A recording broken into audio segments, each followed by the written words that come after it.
Ayer el Ministerio Público confirmó la detención de Tellechea, Pedro Tellechea Ruiz, el expresidente de PDVSA y que estaba en rol de ministro de Industrias.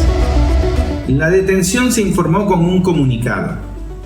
Debo decir que la información por una fuente me llegó el día viernes y no quise comentar nada porque como llega toda información sin pruebas, sin argumentos contundentes, sino que llega como un chisme de buena fuente.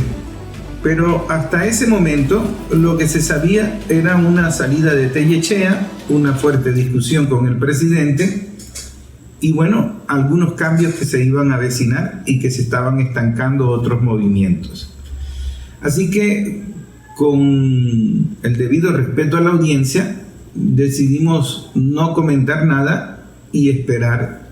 Y debo confesar que no creí en esas informaciones hasta que el Ministerio Público las confirmó el día de ayer. Así que creo que fueron muchos los que se sorprendieron con la información. Sin embargo, si usted presta atención al programa que nosotros hicimos sobre Tarela y Sami, debo decir lamentablemente que advertimos que iba a volver a suceder. Porque el problema no era meter preso a quien se comiera la luz roja en PDVSA, sino que no se cambiaba el modelo, no se cambiaba el sistema. El modelo administrativo en esas empresas sigue igual. Es muy fácil robar, han sobornado a todo el mundo que ha pasado por allí y en esta oportunidad, si no se ha especificado muy bien el delito, se ha mencionado uno que es bastante grave, que es la entrega del sistema de control automatizado de PDVSA a una empresa de la CIA, a una empresa del Servicio de Inteligencia de Estados Unidos. Eso es sumamente grave por lo que nosotros vivimos en el 2002, cómo se hicieron hasta documentales del problema de haber entregado el sistema de manejo y control de PDVSA a una empresa privada.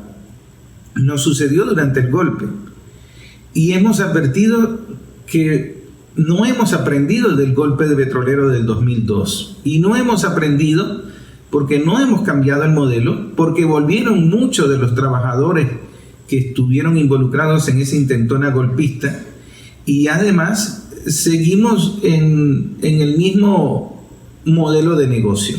Es decir, no hemos transformado el Estado, por lo menos en esa área de producción. Y me atrevería a decir que no hemos transformado el Estado ni en el aluminio, ni en el hierro, ni en el acero, ni en el petróleo. Y sin embargo, estamos comprometidos con un sistema productivo socialista comunal. Ahora, es muy interesante el contexto político de ahora. Y partiendo de allí podemos tratar de analizar.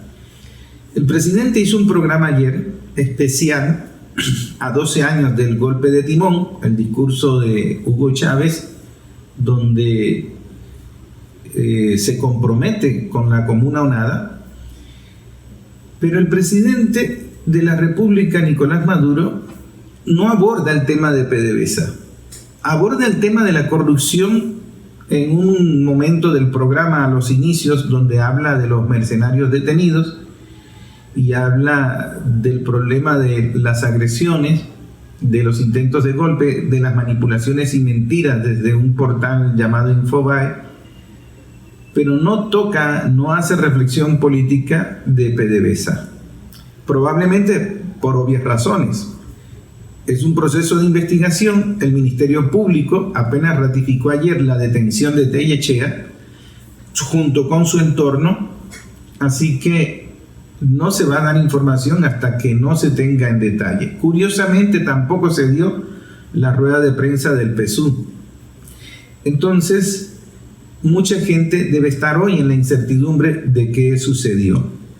Debo recordar que el sistema de manejo y control o de control y mando automatizado de PDVSA es el cerebro de la industria.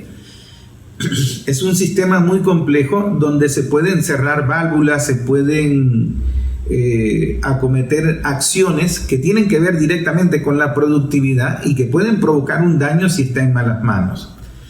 Cuando se dio el golpe petrolero 2002 y se extendió al 2003 con acciones de saboteo a la industria petrolera, ese sistema fue manejado a su antojo.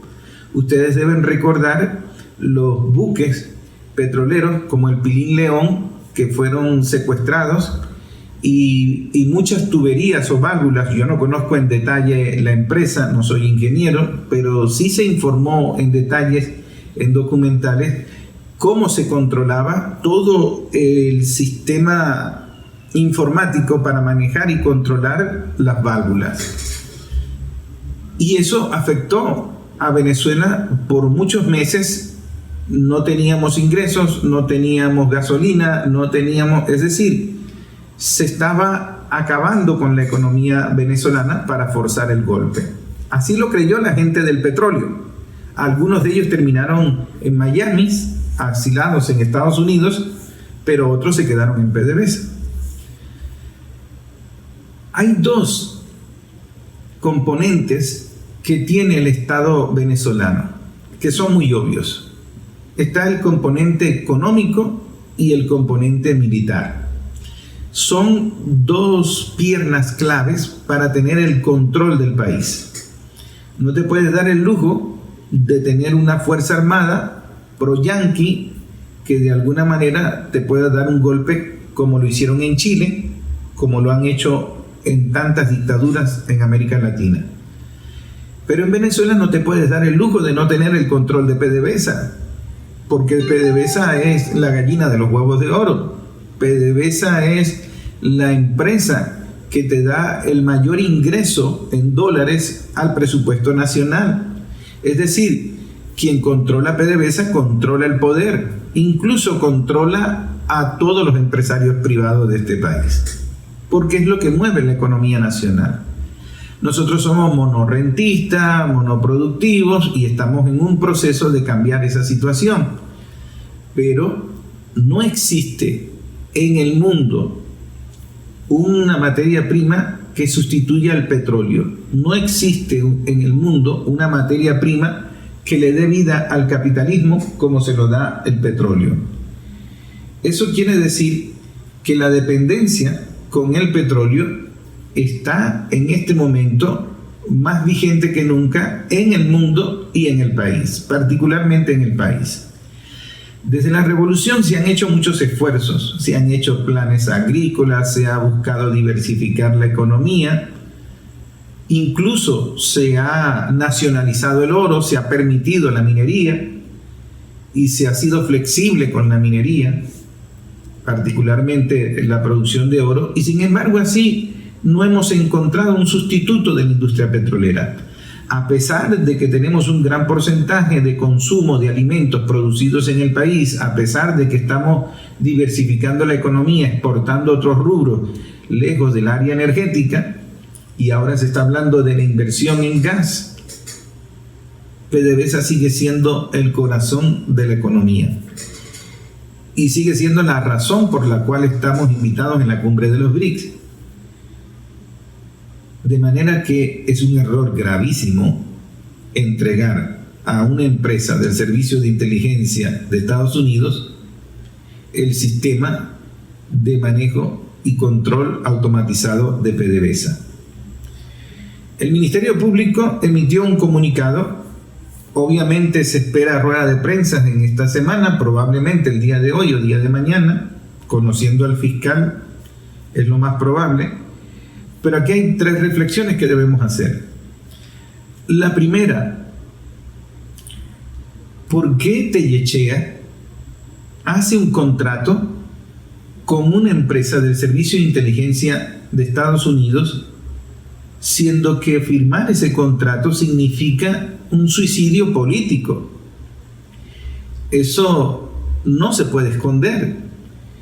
Y además de que no se puede esconder, no se puede olvidar lo que sucedió en este país en el 2002 y en el 2003, la lección aprendida. Pero además, significa un suicidio político, porque ¿con qué argumento tú vas a justificar al pueblo venezolano la entrega del sistema de manejo y control automatizado de PDVSA a Estados Unidos?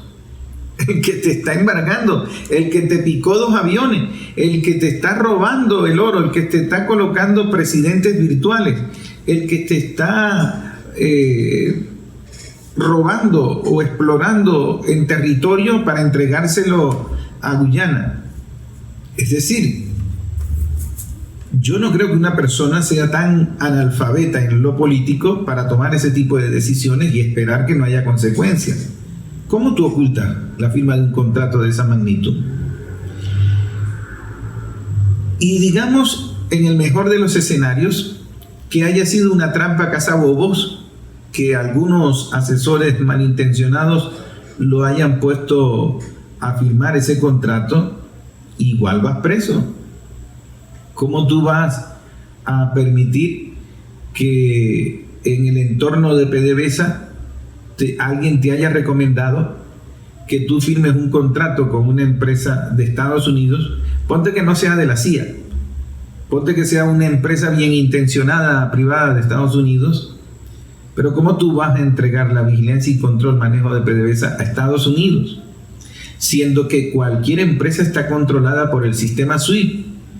O sea, no hay empresa en el mundo que no esté tocada por los tentáculos del dólar de su sistema financiero. Eso quiere decir que o hay una complicidad que significa traición a la patria, o hay una estupidez de tal magnitud que tenemos una mediocridad muy grave en espacios de poder de la revolución. Y eso no se puede permitir. Si Bolívar decía, nos han dominado más por la estupidez, eso lo digo yo, que por la fuerza, pues estamos cometiendo unos errores garrafales. La segunda lección que debemos asumir es que tenemos un déficit de cuadros políticos. Un cuadro político probablemente no conozca al detalle la productividad de PDVSA, la ingeniería, lo técnico, lo académico, pero un cuadro político se sabe asesorar. Un cuadro político conoce el contexto, la realidad, conoce las consecuencias. Un cuadro político jamás firmaría un contrato de esa magnitud sin consultarlo con Tutri Mundachi, incluyendo al presidente de la República. Eso no tiene sentido. Y entonces hemos visto cómo tenemos algunos funcionarios multiroles, funcionarios de 4 cargos, de 5 cargos, y no estoy hablando de cargos de bajo nivel, no, estoy hablando de cargos importantes. Eso nos debe llevar a la reflexión, porque o es un déficit gravísimo de cuadros políticos, o es que los grupitos, en su afán de acaparar espacios de poder, no permiten que cuadros políticos puedan llegar a espacios de toma de decisiones y quieren ocupar todos los espacios, todos los huequitos. Eso tampoco se puede permitir. Una revolución que se está comprometiendo con un sistema comunal, con transferir poder al pueblo, no puede permitir que en las empresas estratégicas estén grupitos tratando de ocupar todos los espacios de toma de decisiones, todos los espacios de poder, y tomando además decisiones en contra de la patria. Es una lección. Yo no estoy de alguna manera haciendo juicios de valor, porque también es muy cierto que la transformación de una empresa del Estado es mucho más delicado que la transformación de una alcaldía o una gobernación. Tú te puedes dar el lujo de cambiar la legislación, el presupuesto, la distribución de presupuesto con los consejos comunales, en una fusión de roles, de funciones, de responsabilidades con la gobernación, con la alcaldía, pero con una empresa estratégica como PDVSA no te puedes dar el lujo de equivocarte, porque equivocarte significa un riesgo de muchos dólares. Fíjense cómo nos llevaron el presupuesto a cero simplemente con un plumazo, una firma desde Estados Unidos, y de alguna manera nos destruyeron grandes avances, nos sabotearon grandes avances de la revolución, entre ellos el salario, porque la revolución llegó a tener buenos salarios, incrementos de salario casi 2 veces al año. Llegamos a tener un poder adquisitivo gracias a la revolución, donde mucha gente que estaba excluida comenzó a ver luz, y por eso había que destruir la economía. Eso no lo estoy diciendo yo, eso lo dijo Elio Abrams en la Cámara de Representantes de Estados Unidos, que a la revolución venezolana había que hacerle el saboteo porque no se podía permitir ni siquiera que se construyeran viviendas. Y esa ha sido la política de Estados Unidos para tumbar gobierno. Lo dijeron ellos cuando Pinochet, cuando sabotearon la economía y los proyectos de Salvador Allende. Había que hacer chillar la economía chilena. De manera que transformar PDVSA se puede aceptar que es más complejo, que es más delicado, que puede ser un proceso más lento, porque sigue siendo la gallina de los huevos de oro de la economía venezolana. Y sigue siendo la razón principal por la que estamos en los BRICS. Y sigue siendo la razón principal por la que a Venezuela no la han podido bloquear como lo hicieron con Cuba.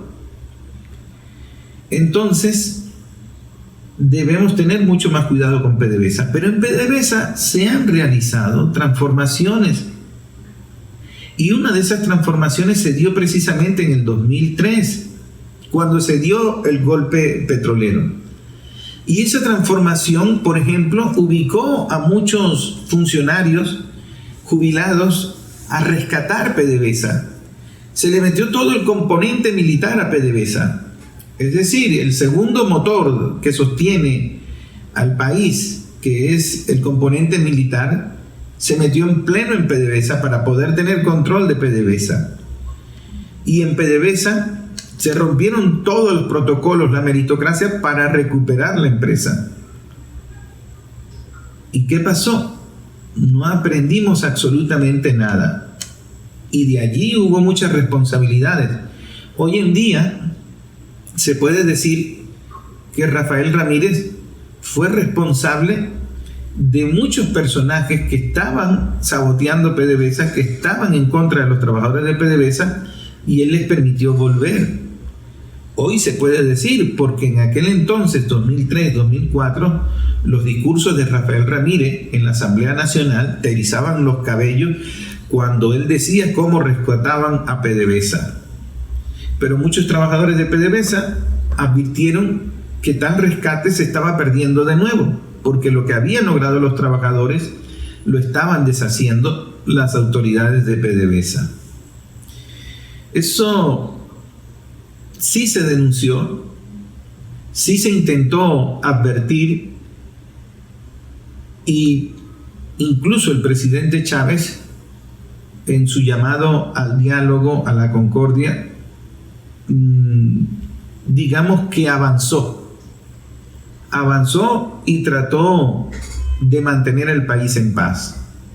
Y económicamente avanzó, logró muchos avances. Ayer me compartieron un video donde Chávez, en una transmisión de su reunión de gabinete, le devuelve un contrato a Rafael Ramírez por la cantidad de dinero y lo regaña en público. Le dice: tú no me puedes poner a mí a firmar un punto de cuenta donde yo te autorice un contrato con esta cantidad de dinero. Jamás dijo la cantidad de dinero, pero el argumento era muy sencillo. Él dijo: yo no soy un administrador, yo no conozco en detalle las implicaciones y consecuencias del contrato, así que yo no te puedo firmar esa cantidad.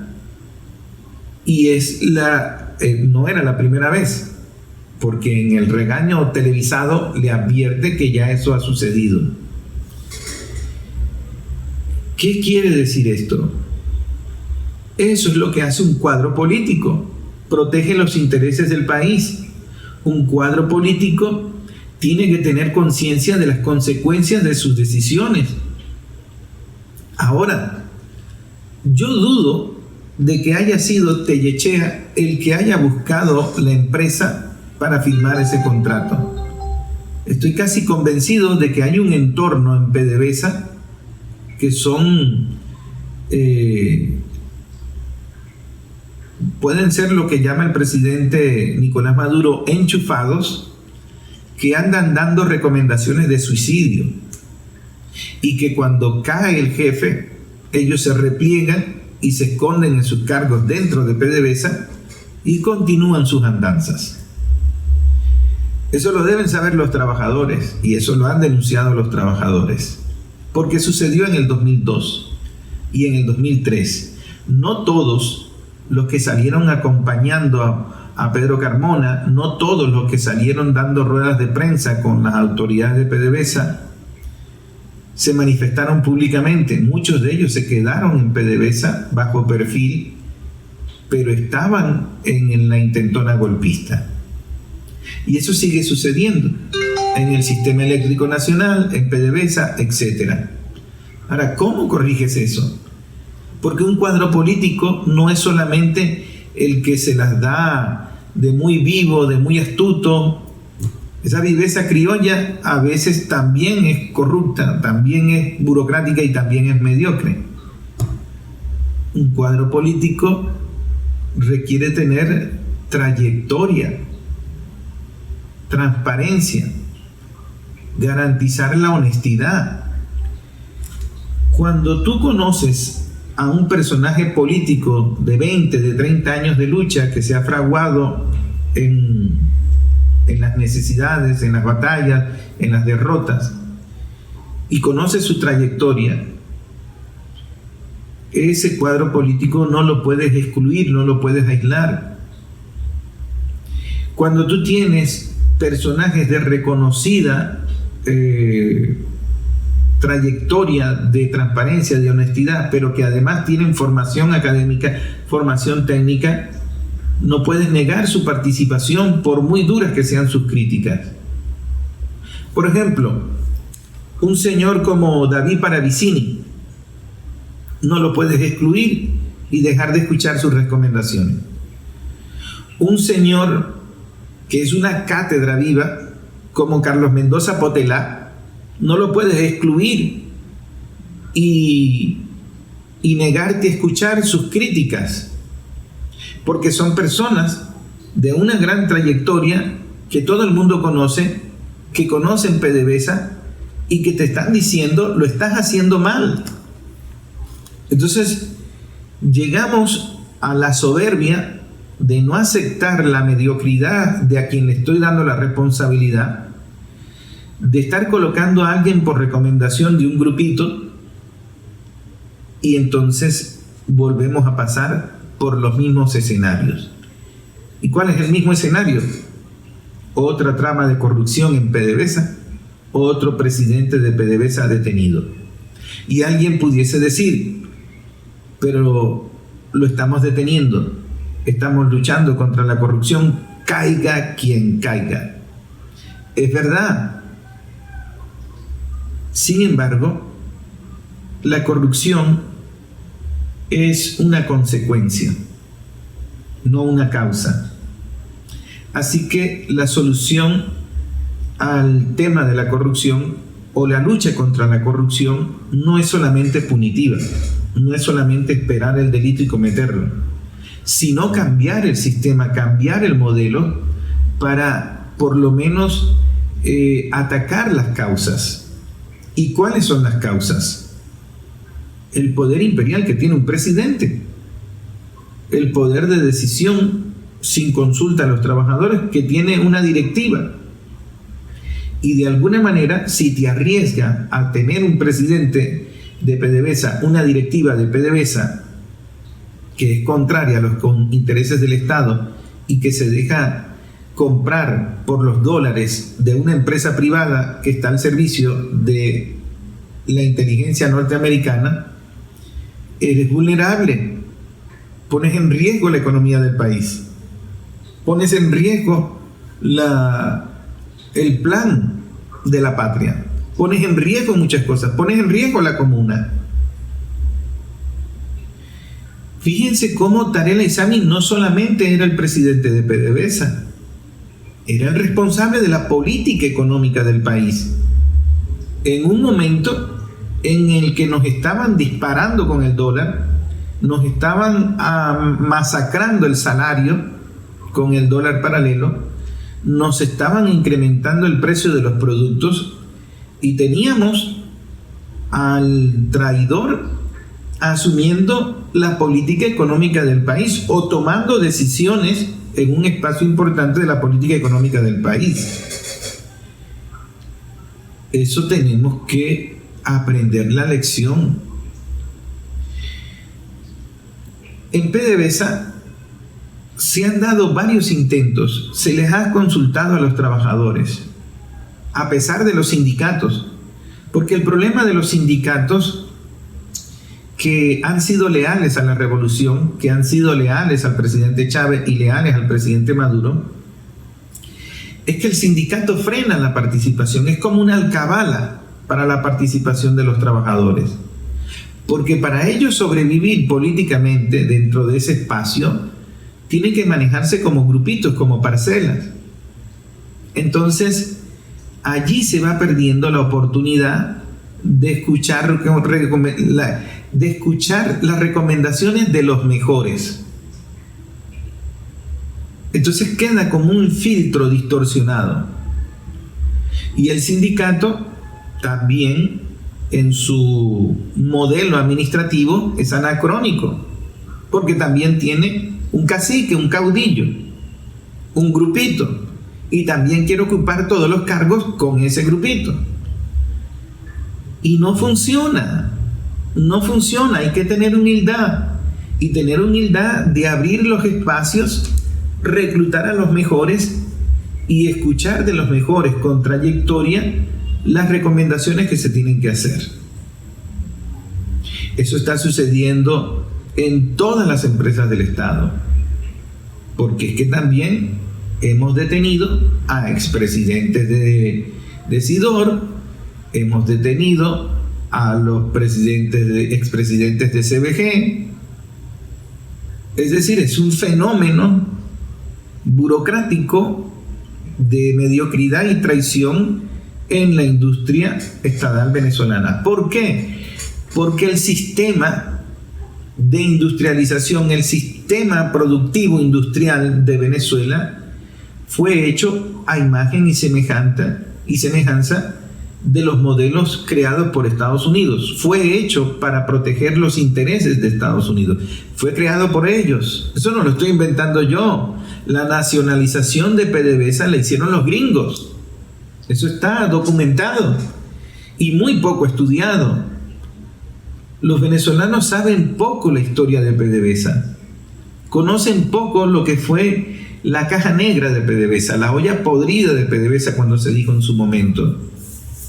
Por eso yo hice un esfuerzo de escribir el libro del golpe petrolero 2002, porque allí yo cuento la historia de cómo nació la caja negra de PDVSA, cómo se gestó la olla podrida de PDVSA, y eso no ha cambiado en lo absoluto, eso se mantiene.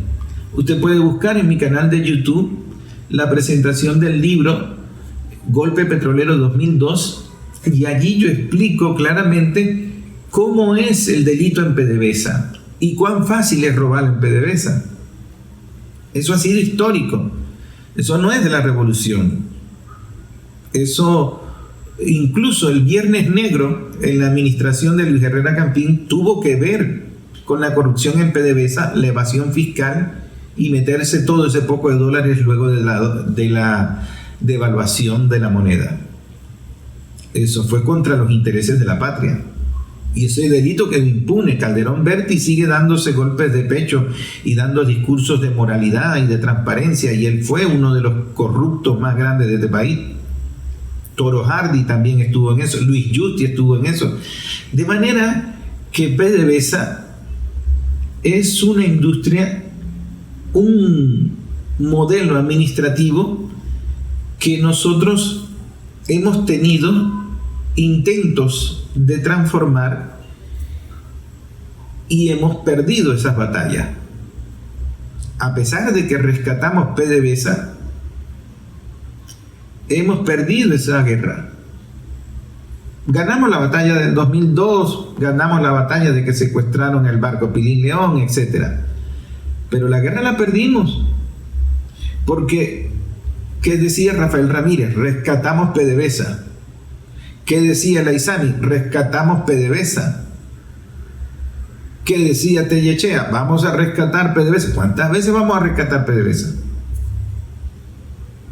Es un problema de modelos. Ahora, el presidente tiene razón en algo. Es urgente el debate de la transformación del Estado. ¿Pero qué significa la transformación del Estado? Se tiene que ser estratégico en la transformación del Estado. Él hizo un programa especial de las comunas el día de ayer. No fue casualidad. Está tratando de transformar donde está el poder de las masas, el poder electoral, el poder productivo. Tiene que garantizar que haya construido un nuevo modelo estatal que no dependa de los ingresos de PDVSA. Porque depender de los ingresos de PDVSA te condiciona todo el accionar político alrededor. Y entonces PDVSA, como es donde están los dólares, es donde se quiere tomar decisiones y decidir qué es socialismo. Y no puede ser. Ahora, eso no quiere decir que no se tenga que transformar PDVSA. Se tiene que transformar PDVSA, se tienen que transformar todas las empresas. El tema es cuándo, cómo, con quién. Y eso es un debate en este momento, un debate nacional. Todo el país está debatiendo en ese sentido. De manera que lo que ha sucedido tiene que ser guía, tiene que ser debatido, tiene que ser orientado. Pero hay otro problema, el debate. ¿Quién decide la metodología del debate? ¿Quién decide quiénes participan en el debate? El presidente ha dicho, los quiero a todos debatiendo. No quiero a nadie excluido de un debate. Y quiero tener las propuestas de todos, sin filtro. Ayer presentó un libraco así, donde estaba recogiendo, las ideas de lo que ha sido hasta ahora el debate nacional. Porque un debate puede ser manipulado, un debate puede tener un cuello de botella en el que las ideas transformadoras no lleguen donde tenga que llegar, o sean manipuladas, o sean tergiversadas, o sean maquilladas. Debates hemos tenido, las empresas básicas han realizado debates con los trabajadores con ideas muy interesantes, pero luego no se aplican. O el que las aplica mal, o las manipula, o las tergiversa, y luego dice, te das cuenta que el socialismo no sirve, no funciona, volvamos a lo mismo. Ayer estaban involucrados muchos ministerios. Estaba el ministro de Interior y Justicia, estaba el presidente de la Asamblea Nacional, estaba el ministro de las Comunas. Y de alguna manera tenemos que irnos acostumbrando a que una política tan neurálgica del Estado no es responsabilidad de un ministerio, sino como de una manera integral involucrar a todos los que tienen alguna relación.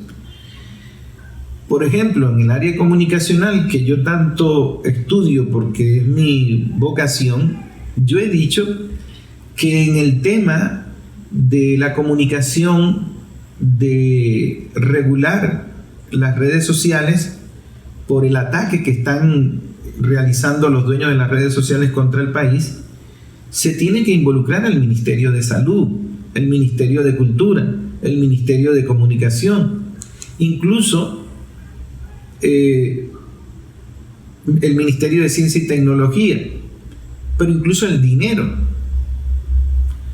Entonces, el ministro de Finanzas tiene que estar allí, porque la comunicación cuesta dinero, la innovación tecnológica cuesta dinero. Facebook, cuando compró Instagram, invirtió mucho dinero, y de alguna manera ellos reclutan a los mejores programadores del mundo para secuestrarlos en sus sectas satánicas y tratar de tener los mejores cerebros en la innovación tecnológica. Y la fuga de cerebros de América Latina es histórica.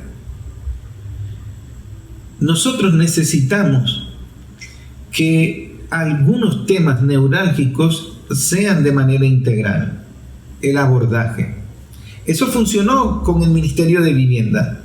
Si hay una fórmula que le dio resultado a Chávez y le sigue dando resultado a Nicolás Maduro, es que la construcción de vivienda quedó con un sistema integral cohesionado. Es más, yo creo que perdimos terreno, porque antes la misma familia construía su casa y se les daba una inducción, una orientación de cómo construir, de albañilería, de carpintería, etc. Yo entrevisté a muchas familias orgullosas de que ellos habían puesto los bloques de la pared de su cuarto, de la pared de su cocina, habían colocado el piso de la sala de su casa. Y la felicidad que sentían de haber participado en la construcción de la vivienda fue algo hermoso. Eso lo hemos ido perdiendo. Espero que no. La tercera lección que nos lleve a llamar la atención de lo que ha sucedido nuevamente en PDVSA con Tellechea tiene que ver con el contexto internacional. Nosotros estamos en medio de una guerra mundial que le han llamado Guerra Fría. Ese contexto no ha variado para nada. Estamos ahorita participando en una cumbre y la presidenta de PDVSA y vicepresidenta del país está como representante del Estado venezolano en la cumbre de los BRICS.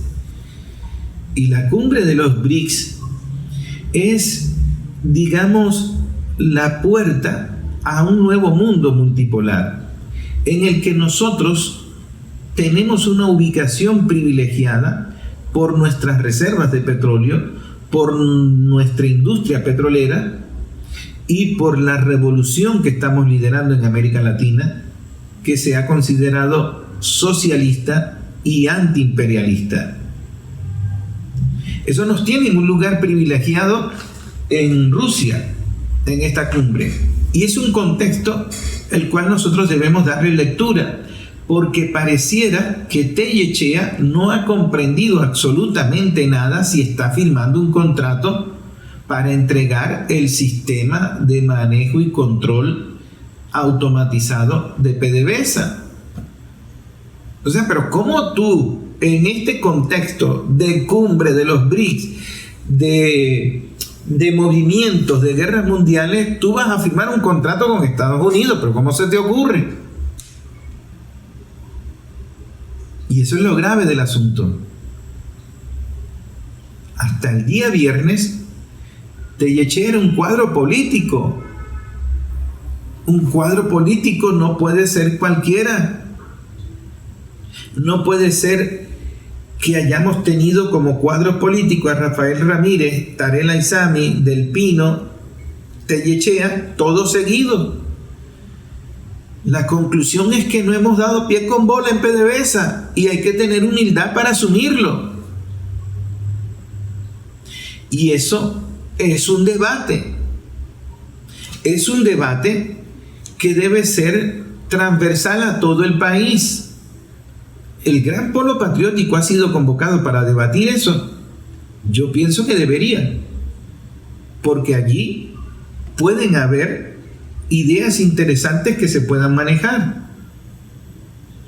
Pero también hay que debatirlo en otros espacios, incluso en las universidades y los colegios, porque cometemos un grave error si subestimamos el tema de la conducta humana en la corrupción, porque estamos en contexto de guerra. En un contexto de guerra te van a infiltrar los cuadros, te van a sobornar los cuadros. Eso es el pan de cada día. O sea, tú tienes que estar preparado para que no te ensucien, no te contaminen las filas de la revolución. ¿Qué es lo primero que va a hacer Estados Unidos y las empresas transnacionales? Sobornar. ¿Qué es lo que hacen Chevron, BP, Rexol? Sobornar. Es lo que hace un proveedor, un corrupto. Desde un Estado, un funcionario público tiene que tener a alguien que lo esté corrompiendo, alguien que le esté pasando dinero. Entonces nosotros seguimos ingenuamente con ese romanticismo, con esas consignas de rodilla en tierra, leales siempre. ¿Cuántas veces debe haber dicho Tellechea leales siempre en una transmisión televisiva? Y resultó que no era leal. No vamos a aprender, no vamos a debatirlo. ¿Qué vamos a hacer? ¿Nos quedamos callados? Es imposible quedarse callado. Es una estupidez.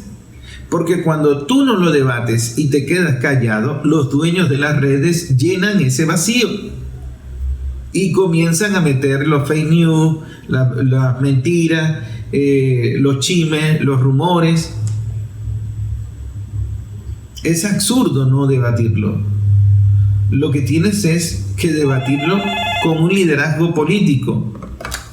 Debatirlo de alguna manera con una pedagogía social, con una pedagogía política, aprovechar el contexto para enseñar. Y algo muy particular, ¿cómo se forma y cómo se recluta un cuadro político para ponerlo en una empresa? Ese ha sido un dilema también en Cuba.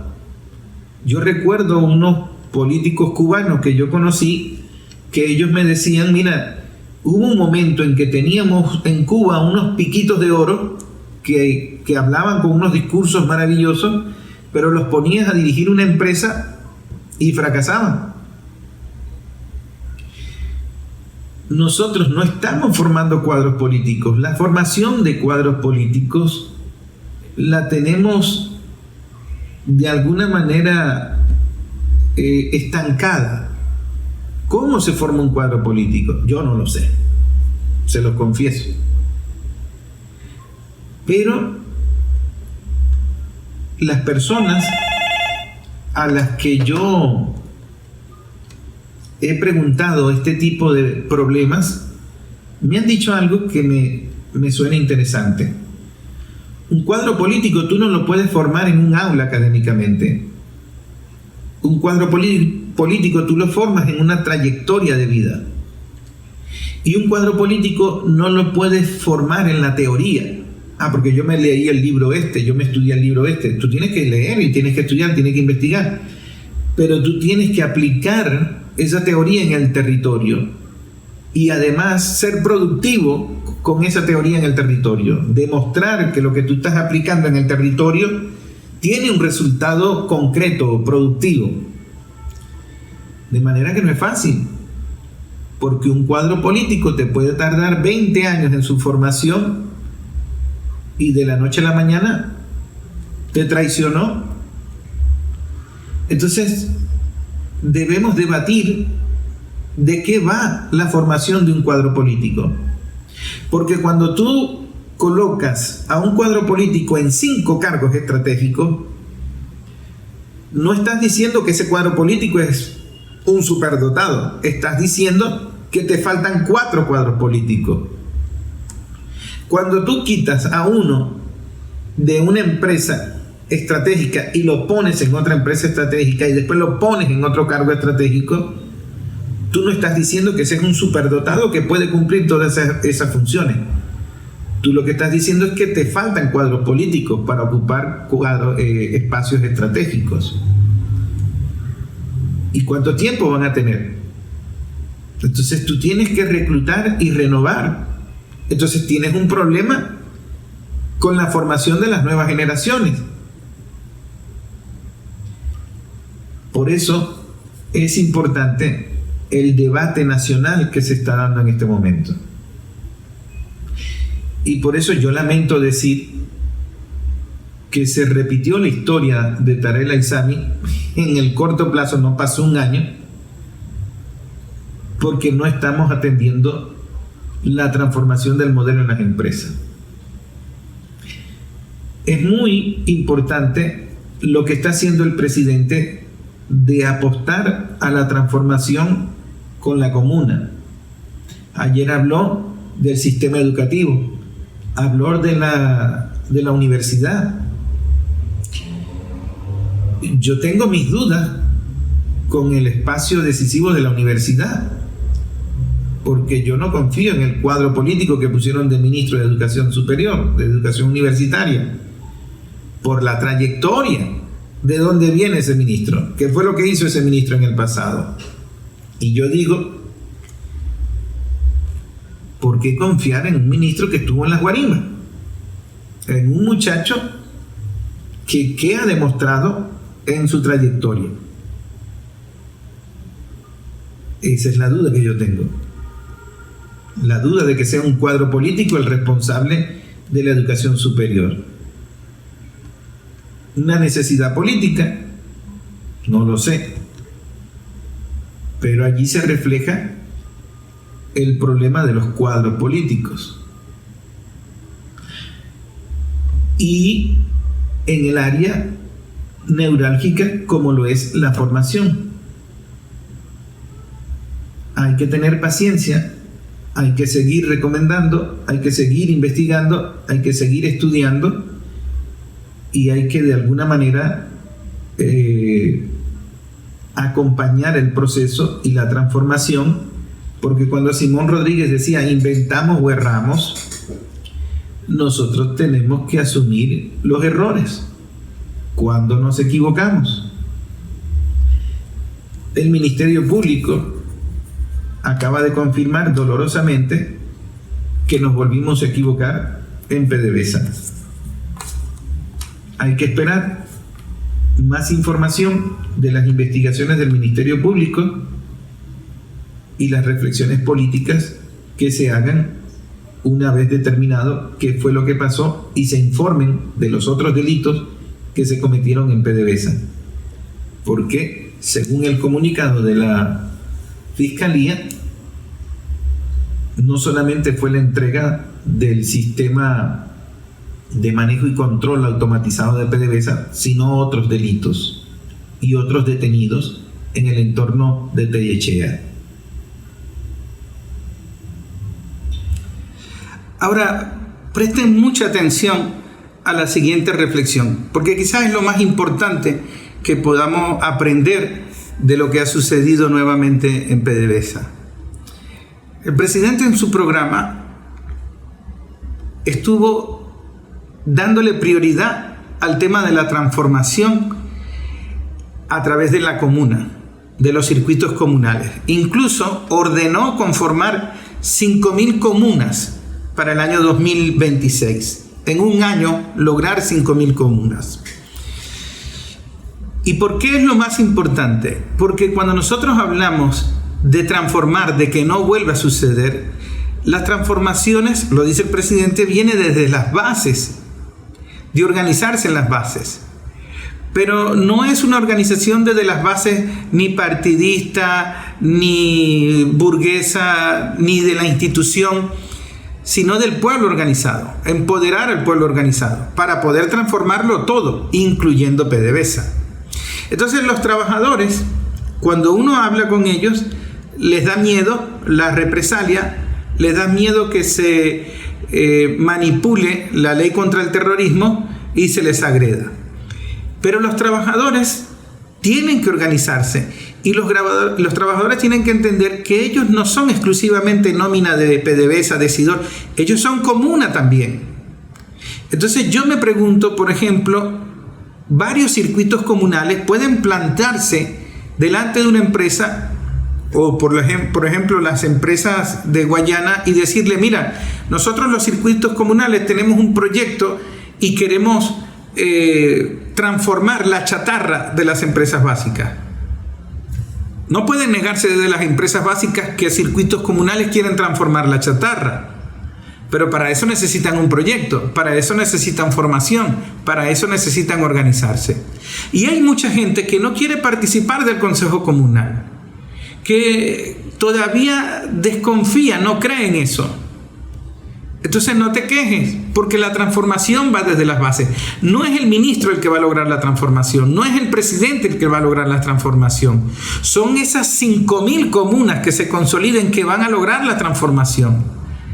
Y no es una transformación teórica. No, el presidente está hablando de llegar al 70% del presupuesto para transferencia a los consejos comunales y comunas.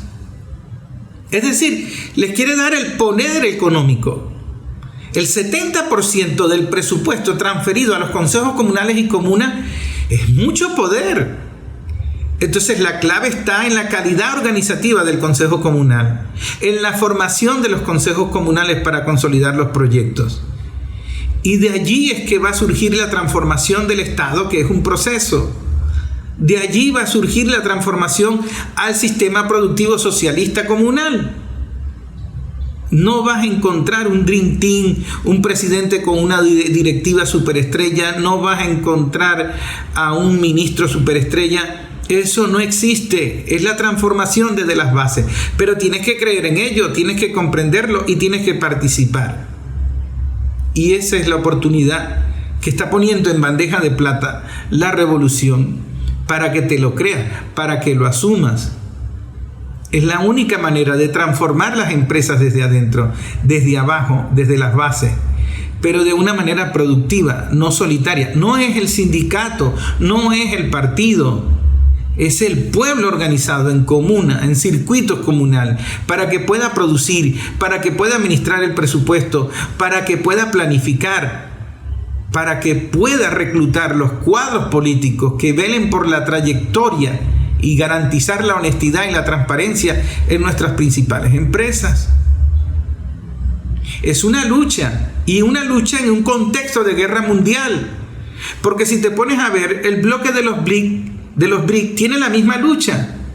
Está tratando de sustituir el orden internacional, llámese Banco Mundial, llámese Fondo Monetario Internacional, llámese Organización de Naciones Unidas. Eso es una lucha. Está tratando de sustituir el sistema financiero controlado por el sistema SWIFT que maneja Estados Unidos. Eso es una lucha. Eso no lo va a ceder Estados Unidos de manera pacífica. Entonces nosotros tenemos que entender que la transformación del Estado, para que no ocurra Rafael Ramírez, Tarela Isami, Pino, Tellechea en PDVSA, es una transformación desde abajo. Hay que darle poder al pueblo. Y el presidente está ordenando conformar más de 5.000 comunas y está dando la instrucción de que el 70% del presupuesto se transfiera a esos circuitos comunales, a esas comunas. Hay que tomarle la palabra. Estamos en revolución. De eso se trata la profundidad del golpe de timón. Y se trata de que te lo creas, porque si no te lo crees, como dice el poeta Silvio Rodríguez, si no creyera en la locura, si no creyera en lo que creo, ¿de qué sirve? ¿Qué sería la masa sin cantera? Allí es donde nosotros tenemos que reflexionar, hacer pedagogía social y entender que estos cambios, que las verdaderas causas de la corrupción, las podemos atacar en la lucha, en la organización.